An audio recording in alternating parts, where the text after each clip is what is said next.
What's up, you guys? I want to thank you guys for coming back. Hey, how y'all doing?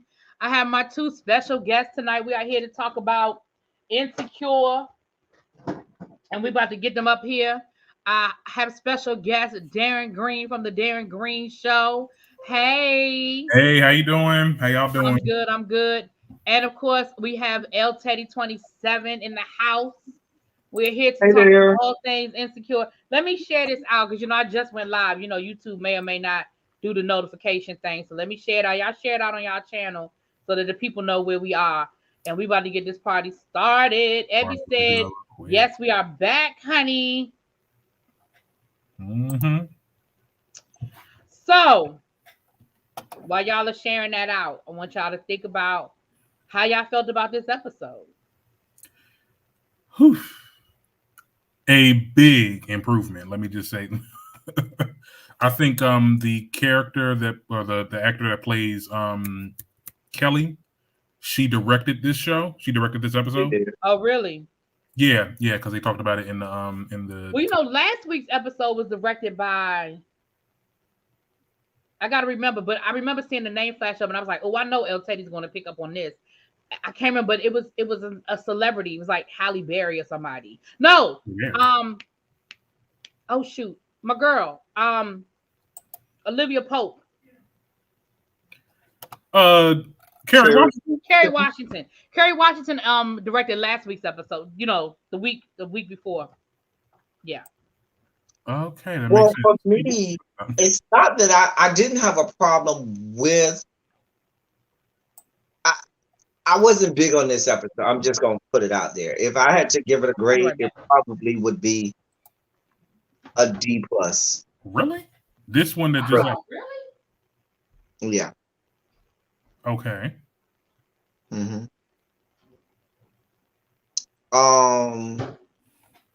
That's just. Well, I left the episode really like. I just really. And it wasn't the directing. To me, it was the writing.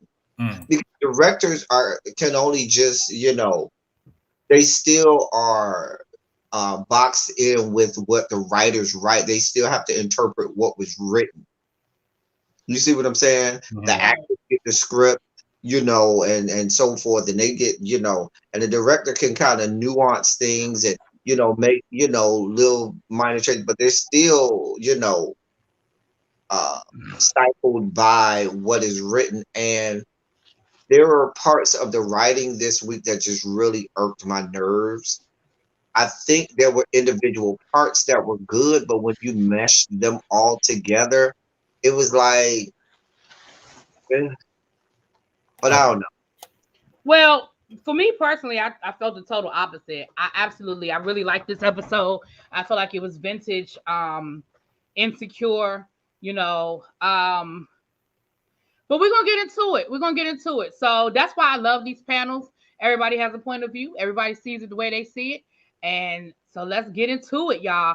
So we start this episode off, which I had predicted that was a whole dream sequence. Mm-hmm. We have Issa walking up on. Now, I'm gonna be honest with you, for like the first 20 seconds they had me, I was like, oh, I guess I was wrong. I said Issa, because Issa walked up on Condola and Lawrence, and she was like, come on, y'all, let's not make this awkward.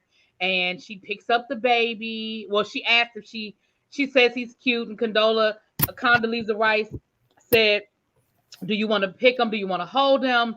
But that's how I knew it was fake. When Cotton Swabs said, oh, you want to hold him? I was like, yeah. I knew something was off then, but I was like, you know what? New me. Maybe they done got matured. Maybe they done grew up. Right. Maybe, don't know. But I said the same thing. And then Issa proceeds to throw the baby like a basketball and kick the dog, you know what, out of Hollander. So, sidebar. Hold on, let me put a pin in that. Sidebar. So just so y'all know, I found a post. It's called the Hillman Files on Instagram. I follow them. They do like old vintage, like clips from a different world, and they talk about a lot of other Black shows. And they were talking about how it's a whole internet joke, how nobody calls this woman Condola. And they compared it to Whitley with the Kemosabe. And with the whole Kinu thing, when she refused to call that girl by her name, they compared it. And so I sent them the link to our review that night where we just refused to call that woman by her name, and they watched it. I don't know who runs that channel, but they watched it. They sent me a message back and was like, "Y'all are hilarious." So just a side note, I don't know who runs it, but I sent them the link because I thought it was hilarious. Because even Issa Rae did something on her Instagram and was like, I just need to address the disrespect that y'all are giving Condola. Listen, on the top already know we don't see it for her. We never saw it for her. Okay. Since the very beginning. Right. And Tracy said Cocoa Puffs would never. Not Cocoa Puffs would now. Why y'all hate this woman so much? Anyway, so so from that we see then when she threw that baby and then drop kick okay, Condoleezza. I think though a lot of fans would love seeing that though. Just they dislike this character. Like, yes. But here's my thing. Here's where it started to be like, okay, because for me, I loved that scene and I loved what it did, but for the arc of the episode and how the episode kind of went, it was kind of like, not that it was, I loved that scene, but with the tone of the episode and this, just of this particular portion of the story that we're telling, it just, to me, felt a little erratic and didn't fit.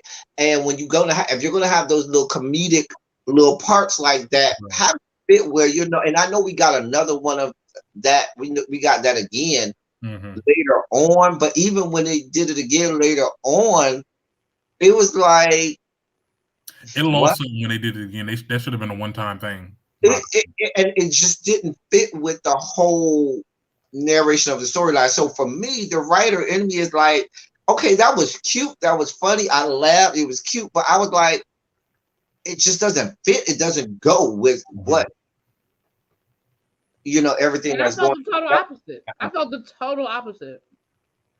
I felt like it gave this season this dry start to the season, respectfully. Right. Some type of seasoning, like I don't know, like it was something different. It what's the word a lot of people use when they talk about like films and stuff like that? Like it subverted my expectations. Like I didn't think that was going to happen. And we all know that different writers, they kind of change things. And here's my thing. I might have even went with it if this was an episode where we were going to see Conch Shell and Lawrence in the episode more, or if there was some part of them in the storyline and then it was going from what she thought to, okay, this is what really happened, and we saw the little awkward moment, but they weren't even in the episode. But I'm gonna say this for me, the reason why I like that one, and I even like the second one, is because remember, this is Issa's subconscious talking to her. And the second time, it was very obvious the message that was being sent was, you gave up too soon. You handed him over to her. You really, like, and I think, again, that's her subconscious. So that's what she's thinking now. Like, because, okay, so let's get back to that. Because what happened was, we see that she wakes up. She was daydreaming or she was asleep or whatever. She wakes up. She goes to her Instagram to go look Lawrence up and realizes that he's moved back to LA, which I said he was going to do, but he actually moved back to LA. And so I think immediately from that point, that's where that subconscious is coming in. You gave up too soon. You should have stuck in there with him. You could have done this. You know what I mean? You handed him over to her. Like, that's why I was okay with it, because that's how I took that. The second scene. I'm not okay with it either, because it doesn't go in sync with the first one at all. It does. It absolutely goes. No, it absolutely doesn't, because on the first one, she had smoke for Lawrence, just like she had smoke for Coke bottles. Okay. But in the second one, Lawrence wasn't even in the second one. I don't understand. But the point is, in the second one, like you said, her subconscious was making her feel like, oh, well, you should have stuck with Lawrence, making her commiserate about giving up on Lawrence as if she needed to be back with Lawrence, which doesn't sync. But we see that that's what she's struggling with that. That's okay.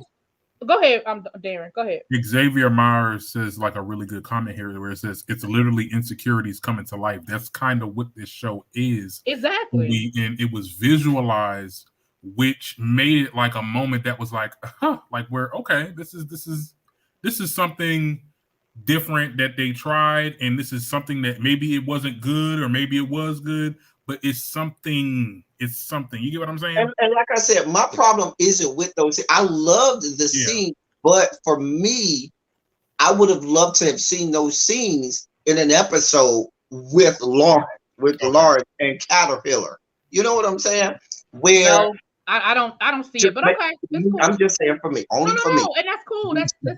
That's why we here, because that's why we here. That's cool.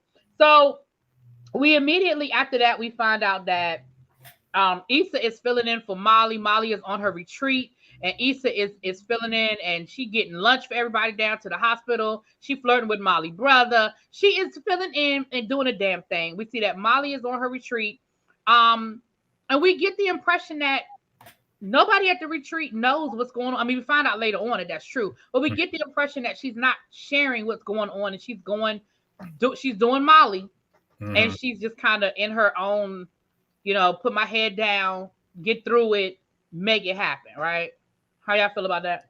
Well, she doesn't know these people. These are her work colleagues, but I don't agree. She don't know these people. She's been with them for a while at this point. She knows them, almost 2 years at this point. So much so that she's getting invited to the invite only, things that where they using a company card and stuff like that. So clearly, she's at a point with these people where because even in how she speaks with the guy, I guess he's her supervisor or he's her boss or whatever, even her interactions with him are a lot comfortable than they were a season ago. That's what I'm saying. Like, wasn't their relationships like kind of estranged? So it's kind of. So it kind of makes sense that she's probably. When I said she don't know them, I know she knows them. I'm just saying how Molly is very. We have to build some type of bond for me to open up to you. But for me, Molly is always the consummate professional, I'm always at working on my game. And my thing about it is this, somebody who's like that, and that's a Molly, you should know. If you got something going on that serious that's going to cause you to not perform on your job, you owe it to yourself and to your job too. Right. And that's what I'm saying. I'm not otherwise, there could be consequences and repercussions. Right. I'm not saying Molly need to be best friends with these people. I'm not talking about that. But I mean, like El Teddy said, let them know what's going on, because again, like we said in last week's episode or the week before that, maybe it was last week's episode, when she just took a personal day, and I feel like dude was kind of like, how the hell you gonna take a personal day and you got a major project due? Like, what's wrong with you? And again, if she wasn't flaking, she wasn't out shopping, she was legit dealing with a crisis. Her mother almost died. And so that's all I'm saying. I don't mean that she has to be best friends with these people, but I do think that you go into your coworkers to say, hey, this is what's going on, and I'm here. Like, I came to the retreat, I'm here. But just like when they were doing the presentation and she kept looking at her phone, I don't think dude would have had an attitude with her had he known beforehand there's a situation and there's a reason why. There's a reason why I keep looking at my phone. And it goes against all that Molly tries to portray herself as. Like, if someone else had done that to her, she would have given them the business. Had she not known. And that's work 101. If you got a situation like that's that serious, that's gonna take you away, and that's gonna make you, you got to go, hey boss, hey, this is what's going on. My mama just went to the hospital, and I understand. They probably would have been like, don't worry about the rest of the thing. You go take care of your parents, which is what she wanted to do anyway. Exactly. To be with her family, and if had she made that known, they probably would have been like, don't worry about this. We got this. You go take care of your family and your mama, and we'll see you more. Exactly. Right. But she handled that all wrong, and it goes entirely against how she represents herself and her own expectations of people around her. Agreed. All right. So we Agreed. see Issa is out and about meeting with some local art collectives, trying to get some things going with them. And, you know, she's giving her pitch and she's saying what she needs to say until one of the guys recognizes her company's name and connects it with Crenshaw.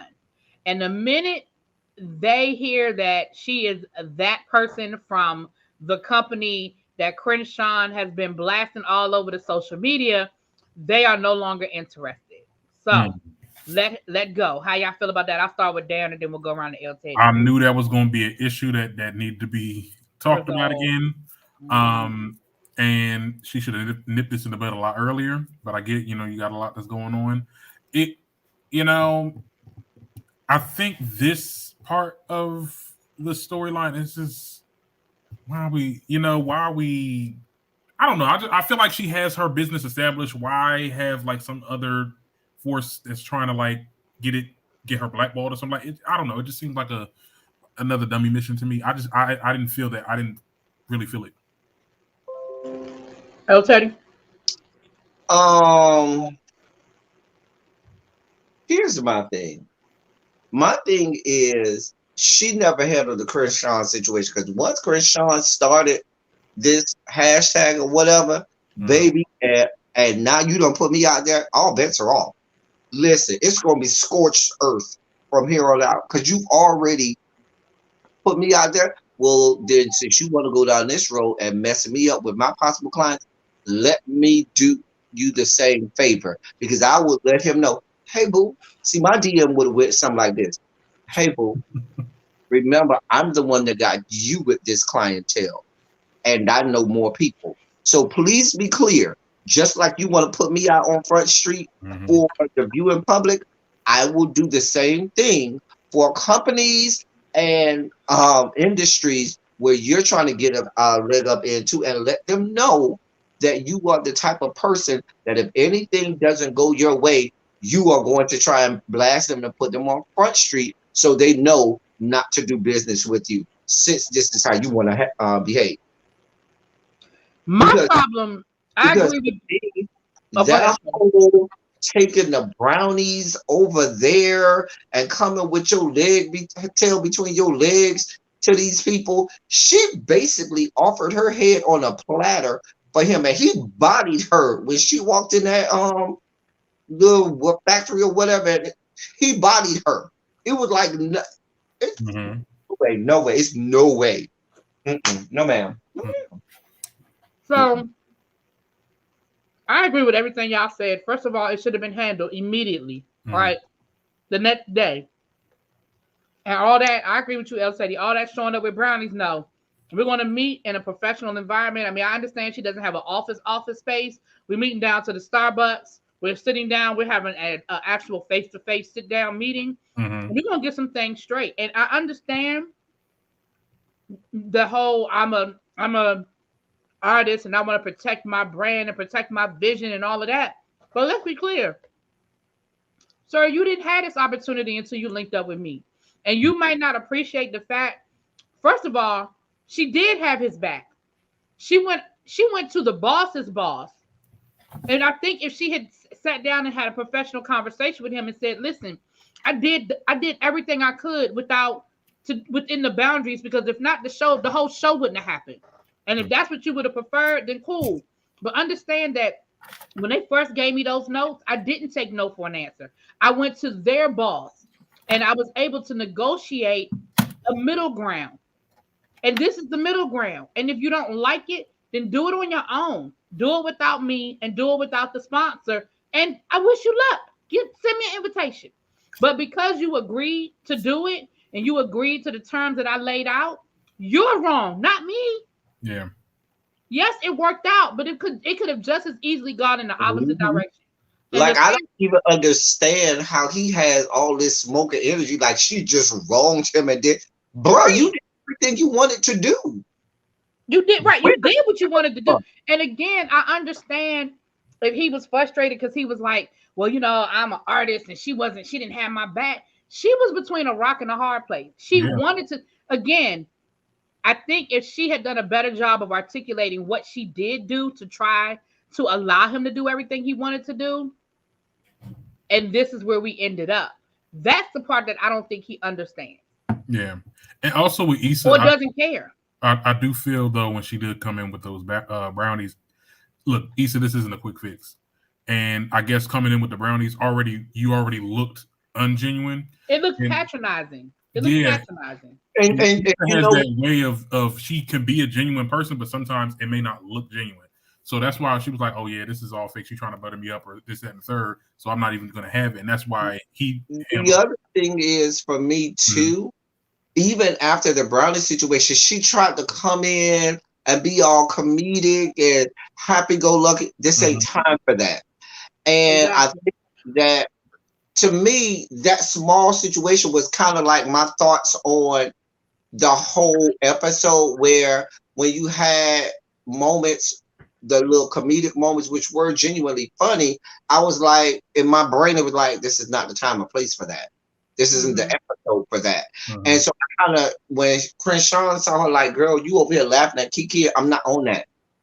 We ain't friends like that. We ain't in no place where we happy. You over here, no, girl, this ain't time for that. And oftentimes that's her go-to in the beginning of a situation where she'll try to, have some comedy in it or laugh or joke into it, or this ain't time for that. We is about business. We is serious. And now that you have let me know that that's how you're going to come, I'm going to obliterate you. And that's what he did. He took that moment to just go ahead. Okay, go ahead. Yeah. It's that whole awkward black girl situation. And that's where she needs somebody like a Molly to have these conversations. Because, again, I think handling this a little more professionally, I'm not saying it would have totally stopped where he was coming from, because he seemed like he one of those, this is just how the real world should be, and he don't understand that that's not how the real world works kind of person. But I think it may have eliminated some of the backlash from other people, because right now his version of the story is what people are believing. Well, and hindering her is this is blackballing her. So it's exactly, and it's blackballing her in the very community that she's trying to help. So now we head down to the barbershop. Now, this is the part of the story that I wasn't crazy about, but we head down to the barbershop. We got Nathan and his crew. Now, can I have some clarity? I thought this was Nathan's shop. I was saying the same thing. That's what I was like. You talking to your boss like that? Like, what's going on? That's what I thought, because they was paying the other guy rent. And I was like, didn't Nathan? I mean, that might be his business partner, but even in that whole back and forth, Nathan wasn't having any authority. Like, he was running shit. You know what I'm saying? No, it did. And remember, the other guy said, "Oh, y'all ain't act like this till he came around," which made it seem like, okay, this barbershop was already established, and Nathan came in after. Yeah, because I thought he was an owner, or at least a part owner. Well, I mean, he even said, "Oh, it might be time for me to leave that shop." Remember, he told Issa at the end, "I think it's time for me to leave that shop," and that's not what you're saying. If you don't open this shop and own the shop, no, it might be time for. I was a little. That threw me off a little bit. I'm not gonna lie. That threw me off a little bit, y'all. And it posed the question all over the internet, like, "Oh, was Nathan wrong?" I'm like, these barbers will sit there and be on the Cut app and all these other, schedule me this, schedule me that. They late as hell, but let a bitch be a couple minutes late. Okay. They on to the next. So this my Nathan wasn't wrong. Well, let me get a scenario and then I'll give y'all my 2 cents on it. So the scenario goes something like this. Nathan didn't have nobody in his chair. Suge, who is their celebrity barber. So the thing about Suge is he brings celebrities in, which give them a little clout. Everybody can eat off of that. That's cool. But Suge is disrespectful. He don't show up for his clients. He got his clients waiting for him. They be trying to call Suge. Suge ain't nowhere to be found. He's MIA. So 2 of his clients were sitting there waiting to get in the chair. And I understand that that's a sacred thing down to the barbershop. I get it. It ain't that damn sacred. Well, but it is. I get it. But I will say this. It wasn't that I felt like Nathan was thirsty to take this man's clients. They really had those people waiting. And they were like, listen, somebody need to cut. One boy was like, somebody need to cut my hair. I've been here so long, my woman gonna think I'm cheating on her. And so I think at that point, because again, I'm thinking he's a part owner. At that point, it's about customer service. I need to get these people taken care of. And you know what? If you lose a client because of it, that's on you, not me. Like, you're the one that's, because they even said we tried to call him. And everybody is talking about the fact that this is what he's done. Now, only that one guy was like, yeah, but he brings in celebrity clients. And it's like almost like, well, he can do what he want to do because he's bringing in these celebrities. And it's like, no, you don't get a pass for bringing in a celebrity. You don't get a pass. Let's just be clear. That celebrity, he is not that celebrity's barber. They might have came there one time to do him a solid. Celebrities have barbers come to them. Actually, they might have a barber on the payroll, and they'll have a barber come to them. I remember Barack Obama's barber would fly in from Chicago. He paid for it out of his pocket, but he would fly his barber in from Chicago to cut his hair. Yeah, it was serious. Yeah, no, but that's what I'm saying. Celebrities, when you got a barber, and that's one thing black men would say, when you got a good barber, you say, no, this is my barber. I ain't letting anybody play in my head like that. And that's why it's not that serious, because it's on the client, not on the barber. If that person getting their haircut is willing to let somebody else play in their head, you know what I'm saying? Right. You go with that. Because if you that much of a celebrity barber, you ain't hurting for that one client. You wouldn't hurt it like that. Let's just be clear. And my thing is, even if you are, it doesn't give you a right to just keep your clients waiting and be disrespectful. I mean, we go through the same thing as women. Like, don't schedule me for 10 and then you show up at 11 and you got to eat and you got to make phone calls. Like, don't do that. Right. They still be eating when you walk in, or they still working on somebody else. I'm like, yo. Right. To me, that's the behavior. Like, you tell me that my appointment is at 11 a.m. or 1 p.m. When I come there, I'm gonna come there like 12:45, 12:50. When I get there, you should be wrapping up. Okay. It shouldn't be I should be at the point where you get that, where you done took the little tape off and you get, you know how they do the little part of the back. There, the tape off, get all right. Then they get the little brush and do that. All right, but you know that's where you should be at. I'm not gonna sit here and wait a whole, cause bruh, I've left barbers for that reason. You don't have a monopoly on cutting hair, okay?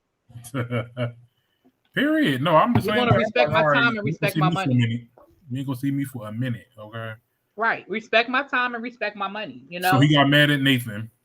Yeah, he got mad at Nathan. So later on, I'm gonna just jump to the second part of this. And he comes in and they're paying their booth rent, and Suge walks in and he like, yo, Nathan got my booth rent because he over here want to take clients and shit. So that turns into a whole argument where Suge then brings up the fact that Nathan is bipolar. Nathan has mental illness. He calls, and he really come for Nathan. Now, in that moment, y'all correct me if I'm wrong, I just felt like that should have been a fight. Like when he straight up told Nathan with his crazy ass or his bipolar ass, and Nathan was like, what you say? Nathan was supposed to swing. I'm sorry. And I ain't no advocate for violence, but here's my thing though. Here's my thing.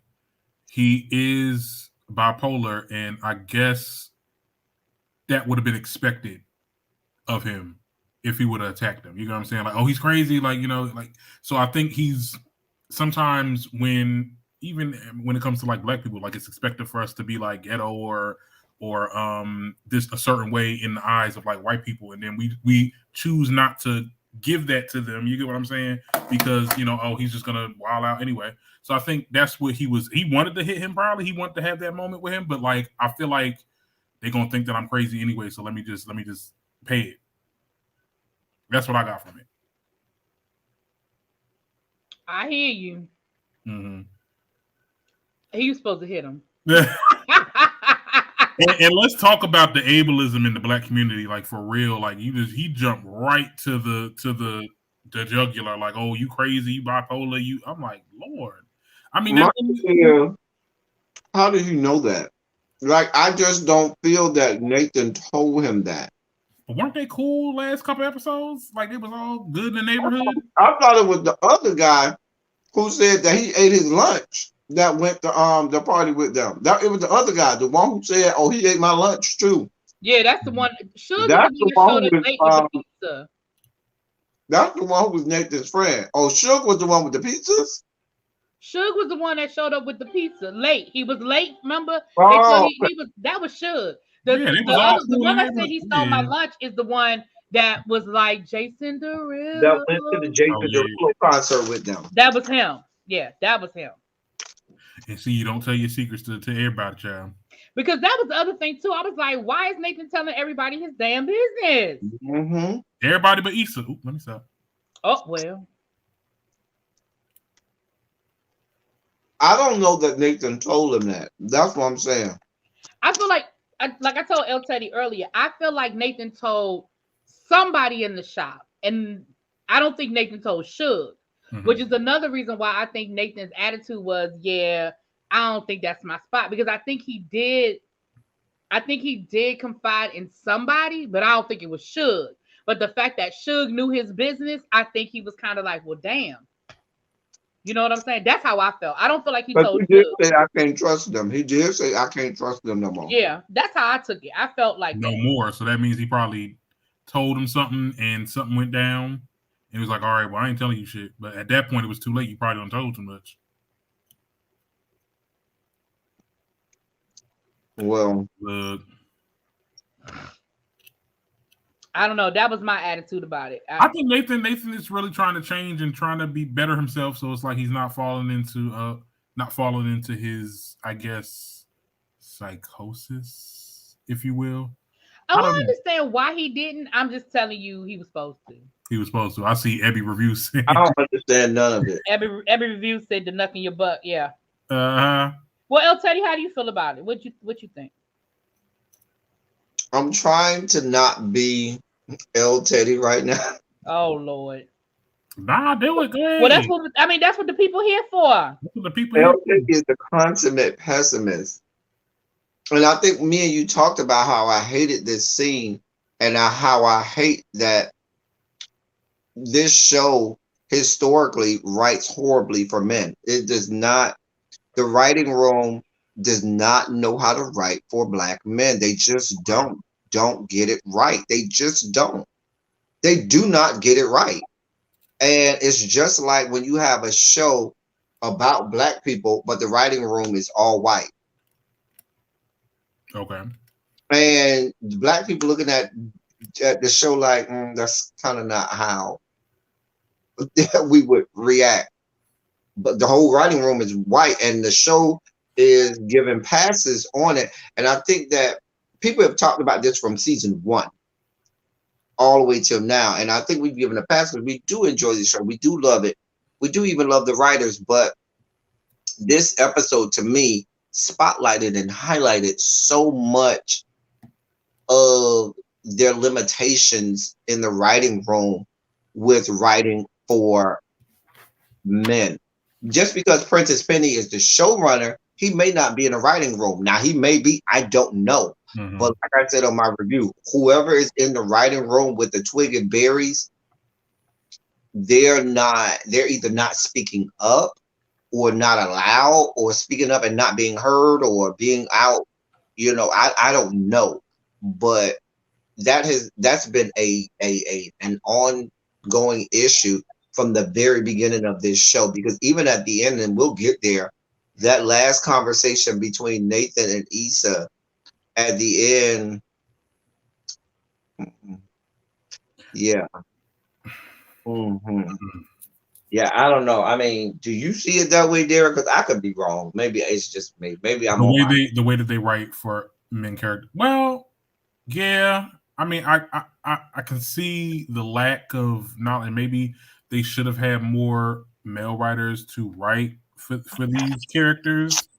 I also do know that Good Times was written by white people and black people love Good Times, and even though it had toxic moments during that show. But I'm just saying, moments. I mean, yeah. Well, when you think The about whole it, show was toxic, but we love it. We do love it, though. we did, but black folk did love Good Times now back in the day. But yeah, I can see it. I can see how poorly the male characters are written because it's not really about them. It seems like they're like props to the women characters. If that's what you're yeah, I mean, I'm gonna defer on that one because I'm not a black man, so I can't see it from y'all's point of view. So I'm gonna defer on that point. But do you see that? I do think that in that like scene, they're kind of the male characters are kind of props. I mean, if you think about it, like we love Lawrence, but Lawrence, I haven't gotten any character I didn't get any character development since the last season. So I guess when he started to, go off on his own and stop messing with Issa and doing his work and doing a full 180. But yeah, okay.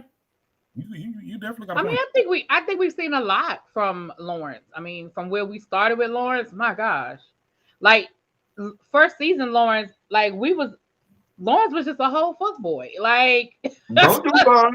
Listen, as a founder of the I know. We start windmilling. Okay. Ooh. Nobody's dealing with you. Anyway, Lawrence has a whole hive. Right. So I don't know. I in that moment I just felt like Nathan was supposed to maybe Lawrence is different. But yeah, I just felt like Nathan was supposed to get him something different. But again, I'll defer to y'all as far as the whole Nathan, absolutely. Listen, if you really gonna have a barbershop, because listen, barbershop is as raw as you get. If there's any place where there's testosterone oozing through, the walls, it is in a goddamn barbershop. And let's be clear. At that point, it's all bets are off. It's let's go. Yeah, in real life. In real life, like you said, no, we ain't doing this. Oh, this is what we doing? Because if Suge had that much smoke, Suge would have came in there, and when he said Nathan paid for mine, when Nathan came back, even before Suge said his bipolar ass, Suge would have stepped to Nathan like, bro, you took my motherfucking shit. Threw some shit down and said, bro, what is going, you know what I'm saying? Right. Right then. Before we even get to him saying bipolar. Now, we've all been in a heated barbershop before. Yeah. Okay. So it gets there. It gets all the way there. But maybe they were trying to lighten things up for HBO because HBO is so I don't know. I mean, I don't know why he didn't fight, but maybe they're working up to that. That's going to be like I don't know, but that was a whole situation. But anyway, Molly is down at her company retreat. We talked a little bit about this, but let's get into it a little bit deeper. We see that Molly is vibing. She's hanging out with the folks. She's trying to be present, even though she's dealing with what she's dealing with her mother. And I'm gonna give her kudos for that. I'm gonna give her kudos for not just sitting in her room, being, waiting on the phone to ring. She was present. She was mingling with her coworkers. She even seemed like she was taking it in good stride when they were talking about how bougie her ass was and how nobody really liked her when she first got to the company. She was like, oh my gosh, was I that bad? And they were all like, hell and yes. Like, yes, ma'am. You talk about the beautiful specimen of man she was sitting next to on the motherfucking couch or whatever they were sitting on in that goddamn bar. He was all right. He was. I like the and I don't want to get too far into that part, but I like whatever the hell is going on between Molly and that boss. I do too, and I said that last season when they were clashing last season. I was like, they need to just go. The sexual energy is just there. They need to just go on and get it out. Go in the bathroom, bang it out, because it was, to me, last season. It was clear that there was a whole lot of sexual energy there. Yeah. For me at least, that's how I felt. He was saying some dumb shit. He was like, "Oh, my mom had a mug." Like, boy, what? It was so. I love. Even though I really didn't care for him last season, or he was on last season. But I definitely feel like things have definitely, it's heating up between the two of them, and I just like seeing it. I mean, the other guy, at first I'm like, was she courting this dude, or he was another coworker. I mean, he's cute, he's eye candy, but that's like Molly's always. The one you said you went to school with. The one she went to school with. I'm asking. No, you said the one that was beside her that was sitting. Yeah, she said she went to school with him. She said they met in school. Remember? I missed that. Remember they said, "What did you feel about so and so when y'all first met?" And she said, "Oh, that would have been back in school." Right. Remember? You don't. I missed it. I did. I remember that. I remember them saying that. Yeah. Still, I mean, like I said, he's eye candy, but I don't know. I just feel like Molly. That's all I meant was he's eye candy. I ain't said nothing past him being eye candy. That wouldn't be big enough for me though. I feel like he's been lacking in that department. I feel like I would be disappointed in that department. Moving on. Well, why we got to move on? You said L Teddy be L Teddy, and now I'm being L Teddy. Right. I didn't cut you off. I let you finish your thought.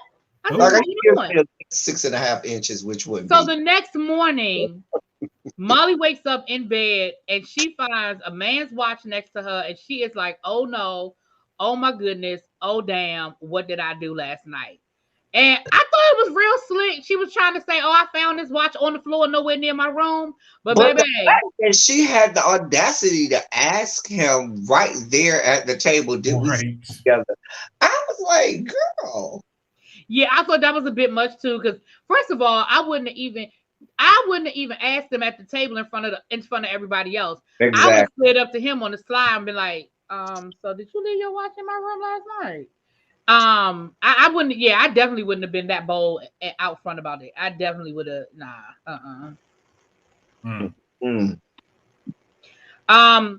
But then they show a video that she had totally lost her mind the night before, got drunk as hell, and was twerking all up in the company picnic situation. Okay. She was thoroughly embarrassed, as she should have been. But please be clear. Everybody in the office, when they get back, is going to see that video. Absolutely. Absolutely. They're going to see that video. Yes, absolutely. Especially knowing how uptight she was when she first came there and everything. Baby, they're going to have a field day. I'm with you, Xavier. To me, that still don't explain how the watch ended up in her bed. But okay. I mean, it could have fell off. You know, these watches, they I guess that's what they were trying to say, that the watch fell off while he was trying to get her in bed, child. Okay. I thought he said that she took it from him when she said it was Molly time. Oh, maybe. I don't know. Wow. All I'm saying is I know she was fully clothed, so I feel like nothing went down. She woke up with all her clothes on. And it wouldn't have looked right, too, because it's like, oh, you was having... Right. It would have... Right. That's called rape. Okay. I'm sorry. So anyway, so they're doing their presentation, and while Molly is doing her presentation with Tor, I think his name is Torin or Torian, they're doing their presentation. Molly is distracted because her phone keeps ringing. Her brother keeps calling her, and he really does end up having to carry the majority of the weight of what we saw. But afterwards they're talking, and she opens up to him and she tells him what's going on with her family. And we find out that last year, when he was being an asshole to her, he was dealing with some family issues himself. His brother was going through cancer and chemo treatments. So in that moment, Molly, and he even said, "Why didn't do you need anything? Why didn't you tell us?" And so again, like El Teddy was saying earlier, it's obvious that yes, this is cutthroat, this is big business, but we got a heart too. Like, we still have a little bit of a heart over here. And if you were going through it, you should have let us know what was going on. El The Teddy. other thing for me is, and all of us, that's just like Really Be, or anybody, Really Be, when you in front of the classroom doing a lecture, when somebody's at their job doing a presentation or in the business of their job, and you get that text message or call, what's the first thing you do? You shut that phone, you send that shit to ignore, you flip your phone off, because I can't be answering. You know what I'm saying? And she kept the phone there and just kept, looking at, that's not how that works. I don't care the most dire situation. We've all been there. Yeah. Where you get a call, you in the middle of work or and you send it straight to voicemail. I'll get to it when I'm done. Because right now I'm in the middle of business. It's not time. for me to be looking at and allowing this to distract. Something you know how we do. You turn your phone all the way off. I don't need this distraction anymore because I'm in the middle.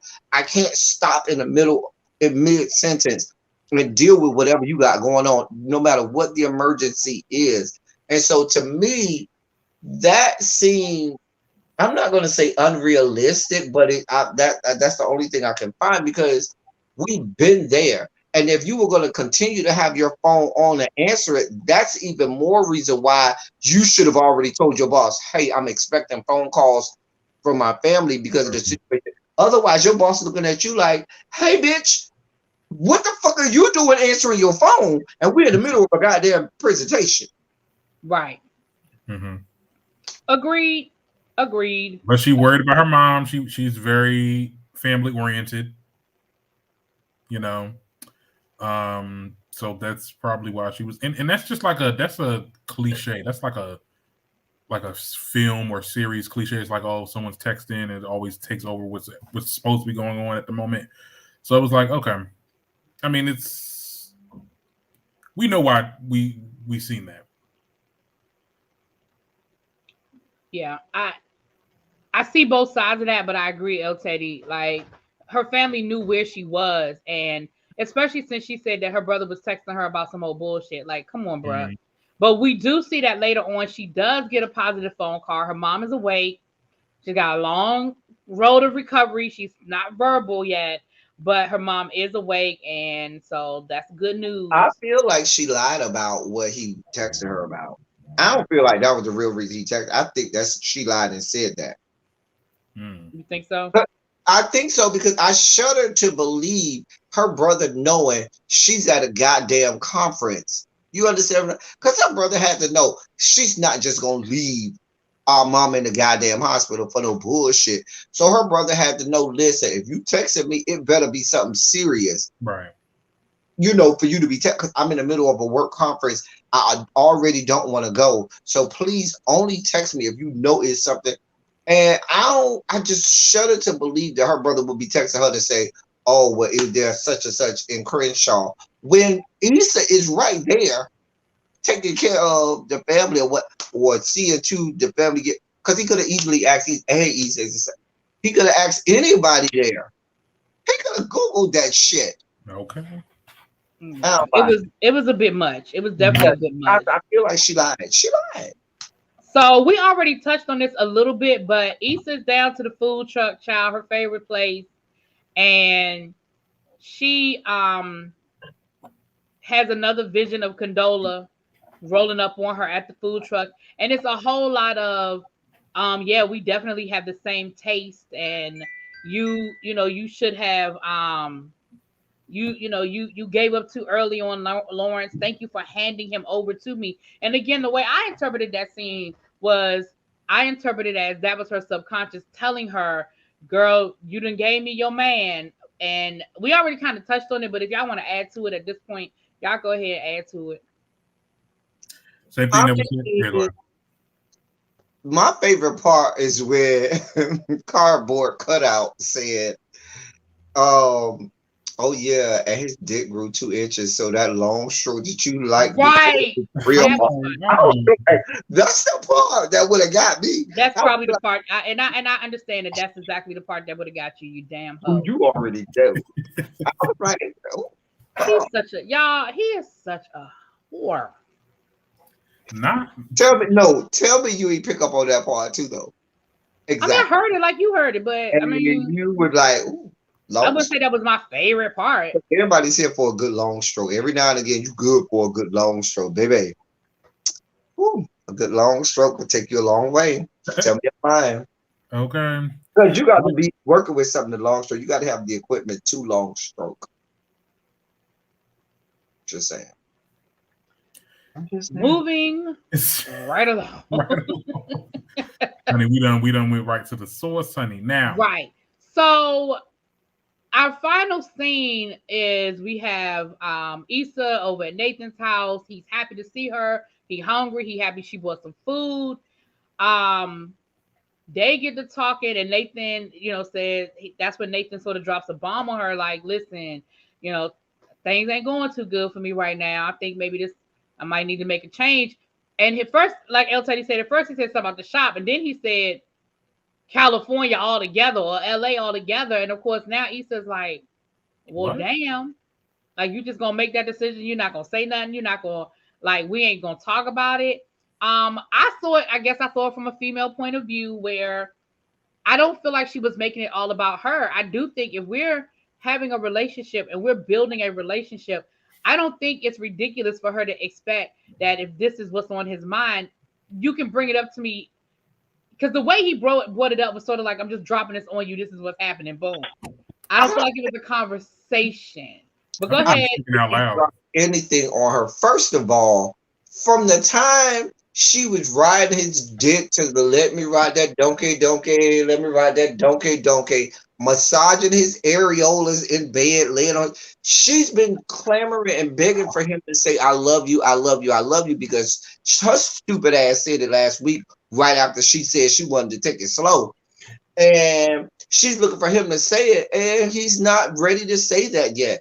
And even when he said, I don't know if LA is good for me, I don't think that he was making a statement. I think he was mad at the time. He was frustrated from work. And sometimes when you going through shit and you mad and you frustrated, you might just say something, be like, man, I just don't know, man. This shit LA may not be good for me. Not that you finna pack up and leave next week, but you just frustrated. And at that point you're venting. And I think that one, he said, I love you back to her. And two, she might have been triggered from the fact when he ghosted her before and went off to Houston, to clear his mind and get his brain together. She might be thinking, oh, he's serious about moving back. But he may not have been serious as well. He may have just been venting and, spewing out, because like we said, Nathan has been on an upward progress to get himself mentally stable.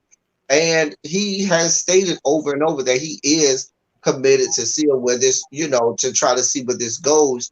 And so I think it was just a situation of putting 20 on 10, because he just blurted that out in a moment of frustration and ranting and anger. Mm-hmm. Okay. All right. Now, I did agree once he brought up the whole Issa's wishy-washy, and when he gave all the examples, I was like, well, when you put it like that, you got a valid point. Okay. Issa has been all over the place with this situation. So I've been saying that this episode. I know you did. You said you had. But my thing is, joking or not saying, just saying shit or not just saying shit. Like, how do you expect somebody to respond when you say something like when, okay, I think they're boyfriend and girlfriend. Right. I'm thinking about leaving LA. What? I mean, I would say the same thing.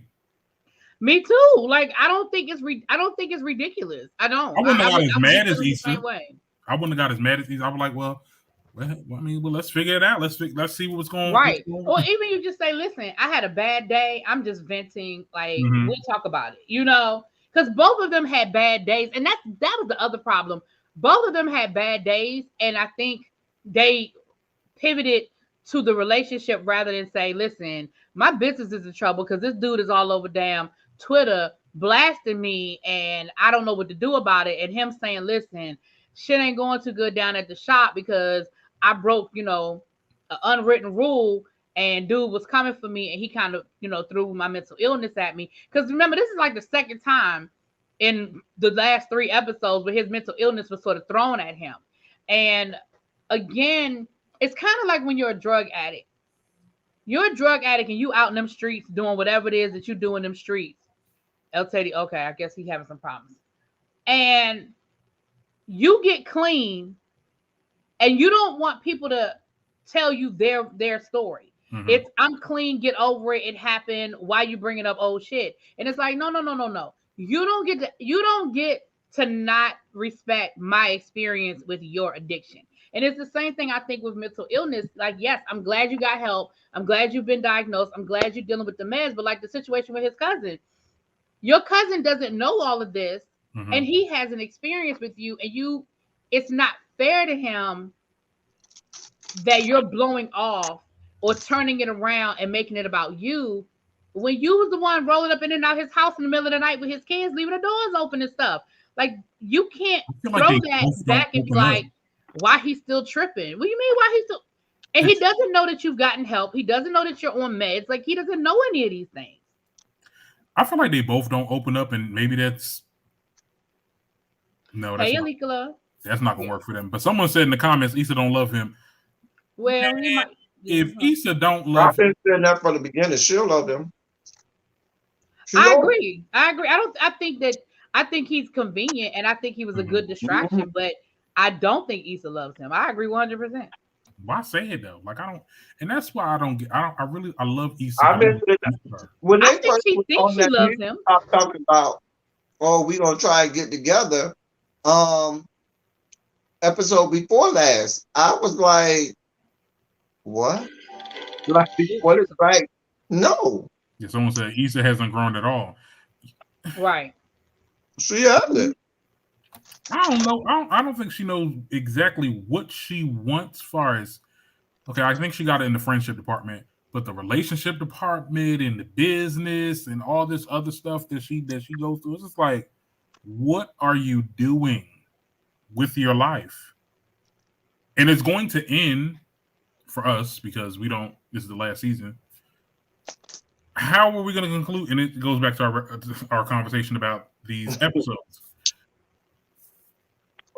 We're just going to be, I have a feeling that we're just going to be like, well, we're coming and going. Everybody doing their thing. Issa just going to be still trying to figure that out. Right. Like I said, I don't think the way we're going, we're on episode 6. We got 4 more episodes. I don't feel like we're going to get everything tied up in a nice little bun ending. I don't. I think they're going to put Molly with Torrin, but this is so new. It's not like they're going to have a happily ever after. Because, again, unless they're going to do another time warp and make us jump another year, like, we're not, like, so that's going to be really new. I don't think we're going to get any major life changes with Kelly or with Tiffany's character. And I think Issa's going to end back up with Lawrence. And I don't know if we have enough time for them to resolve what they need to resolve. I'm just going to put this out here now. If we get to an episode and Issa and Lawrence are back together, there's going to be scorched earth. I am going to go in and let have. Baby shark do. If Lawrence takes Issa back, I am going to click the button, make my video, and just drag them. Because get ready, because that's what's going to happen. So go on and get ready, because that's I have a feeling that they're going to be back together. She having visions of Condola. I absolutely think that's how this ends. So go on and get that video ready. Hold on. This goes back to how I talk about bad writing. In no stretch of the imagination does Issa do to Lawrence what she's done, and Lawrence and any man take Issa back. There's no way. By no stretch of the imagination. Exactly. Alikala said, can we be honest? These episodes aren't really given. I think Issa said, here, damn. I'm with you on that one. I'm with you on that one, Alikala. I'm with you on that one. It's not here. Not when you got to finish your project last minute, the day before. Right. To me, of all of the seasons, this is the worst. And then I watched the talkbacks, and it's like, oh yeah, there's just so much going on, and it's amazing. And I'm just like, Issa. I mean, I do the same thing. I listen to the podcast with Crystal and Fran, and I've been listening to the podcast since season 1. And again, they're employed through the company, so I get it. You got to toe the company line. But these episodes are not I'm sorry. They're not. This is not. Well, next episode we see the gang is back. Yeah, they look like they're having some sort of girls' night or girls' weekend situation down there. It looked like they had Issa's apartment. I'm surprised they didn't go somewhere and get an Airbnb or something. But it's all. Let me ask you a question: were they at Issa or at Nathan's apartment this episode? Looks like they were at Nathan's place. They were at Nathan's, right? Nathan. Okay. That's what it looked like. That's what I thought they were at Nathan. I just wanted to be clear. Yeah. And my other here's my other question. And maybe I like to look way deep into stuff that I shouldn't. But my question is Issa making that much money with the block? Because I forgot she's the superintendent for the building, so that's how she makes her regular earnings. I'm sorry. But I was like, girl, where's your money coming from? But she has the building superintendent situation. So okay, I'm good. And she does have that new deal with the water company, which I think has her doing really well. Which one? With the water company, she got the sponsorship with the water company, so I think that partnership is. That's what I'm saying. I wonder if she got a really good deal with the little things that she's doing. Which is why Krishan, when she remember correctly, I thought her superintendent situation was just giving her rent free at the building. Right. Well, that's when they announced the water partnership, that's when Krishan really started blasting her, because his thing is, you sold me out to get that partnership or get that sponsorship, when that's not even how it really went down. So I hope anyway, we get like another resolution to that too, because I feel like that needs to be. This business has to. Yeah, that's another storyline that needs to be tied up. And again, we're in episode 6, and I don't see either one of them giving. Like, I don't know what she does about her business. How does she get? I mean, all businesses have to deal with a crisis management. How are you paying an employee like that girl? I don't know. It seemed like a lot of shows just they really start to disappoint you at the end, and it's like because that's how I feel with I just finished the third season of Sex Education. I'm like, I really didn't feel that last episode. I didn't like the last episode, but I like this season. I did like this season. The season was good, yeah. I don't watch it, so. Oh. Sorry. Well, it's okay. Well, with that being said, you guys, thank you for being here. That is this week's episode. Please, if you are not subscribed to the people up on this panel, please go check them out. Darren does this thing over on his channel. I think he's on hiatus till the new year, but go on and subscribe and get ready for that new content he's gonna be dropping on y'all in 2022. Of course, El Teddy, you know what he does over on his channel with his politics of it all and his silly Saturdays and all that good stuff. So definitely y'all check him out. And I hope y'all subscribe to me. If y'all stumbled into this video, you catching a replay, go on and give all of us a good old like on this video and a good old follow. Please, next week we rotate to El Teddy's channel. Are we on your channel next week, El Teddy? Yes. Okay. So next week we rotate to El Teddy's channel. So y'all catch us over there next week. And until then, I will talk to y'all later. Thank y'all for being here. Peace in the Middle East. Remember, everybody used to say that, peace in the Middle East.